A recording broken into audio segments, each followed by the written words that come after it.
오늘 다룰 이야기는 정말 흥미로운 질문에서 시작합니다.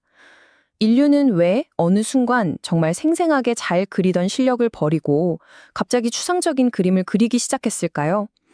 신석기 예술이 사실주의를 버린 이 미스터리, 지금부터 한번 파헤쳐 보겠습니다. 자, 화면 한번 보시죠. 왼쪽에 있는 건 3만 년 전 구석기 시대 동글 벽화예요. 말이 막 살아 움직이는 것 같지 않나요? 근육 표현 좀 보세요. 진짜 놀랍도록 사실적이죠? 그런데 오른쪽은 그로부터 한참 뒤인 신석기 시대 토기입니다. 어라? 이건 뭐죠? 그냥 단순한 선, 점, 이런 기하학적인 무늬가 전부예요. 이걸 딱 보면 누구나 이런 생각이 들 겁니다. 인류의 그림 실력이 갑자기 확 나빠진 건가? 아니, 시간이 흐를수록 더 발전해야 하는 거 아닌가요? 왜 갑자기 이렇게 단순해졌을까요? 자, 첫 번째 파트입니다. 사라진 사실주의, 그 미스터리. 근데 정답은요, 실력이 퇴보한 게 아니었어요. 바로 목적이 바뀐 거였습니다. 구석기 시대의 예술과 신석기 시대의 예술은 그림을 그리는 이유 자체가 완전히 달랐다는 거죠.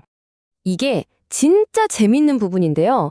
구석기 사람들한테 그림은 우리가 생각하는 감상용이 아니라 마술이었어요. 주술적인 행위였던 거죠. 사냥할 동물을 벽에다 똑같이 그려놓으면 그 동물을 지배해서 사냥에 꼭 성공할 수 있다. 이런 믿음이 있었던 겁니다. 그러니까 그림은 현실에 직접 영향을 미치는 아주 실용적인 도구였던 셈이죠. 그러니 당연히 최대한 똑같이 사실적으로 그리는 게 중요했겠죠? 그럼 그 목적은 도대체 왜 바뀐 걸까요?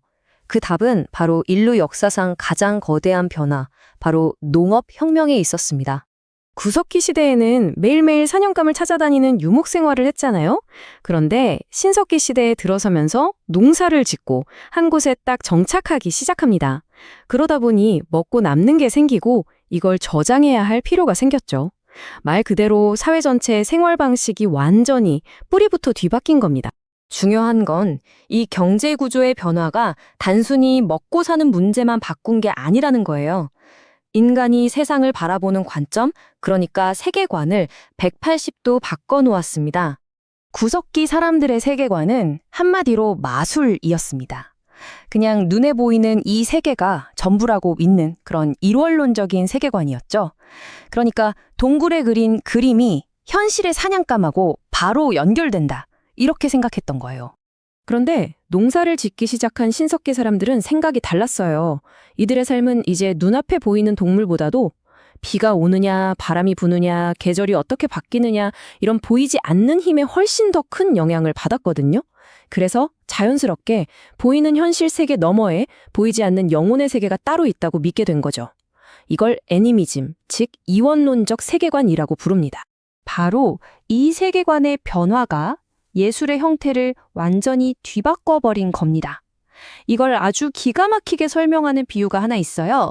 이 문장 하나가 사실상 모든 걸 설명해 줍니다.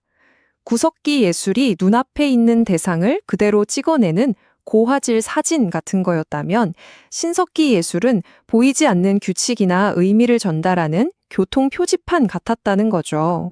그러니까 핵심은 이거예요. 사진은 보이는 걸 그대로 재현하잖아요. 하지만 교통 표지판은 멈추시오나 주의하시오처럼 눈에 보이지 않는 약속, 규칙을 아주 단순한 기호로 표현하죠. 신석기 예술도 똑같았다는 겁니다. 눈에 보이지 않는 어떤 영혼이라든지 자연의 힘, 이런 것들을 표현해야 하니까 구체적인 모습 대신에 추상적인 상징이나 기호를 쓰기 시작한 거죠. 결국 예술의 목적 자체가 바뀐 겁니다. 눈에 보이는 현실을 있는 그대로 재현하는 것에서 눈에 보이지 않는 생각이나 믿음 같은 관념을 표현하는 것으로요. 그림 실력이 없어진 게 아니었던 거죠. 필요가 없어진 거에 가까웠달까요? 자, 이제 마지막 결론입니다. 이 모든 변화는 결국 예술이 그 시대의 사회, 경제적인 토대를 얼마나 정확하게 비추는 거울인지를 보여주는 아주 좋은 예시입니다.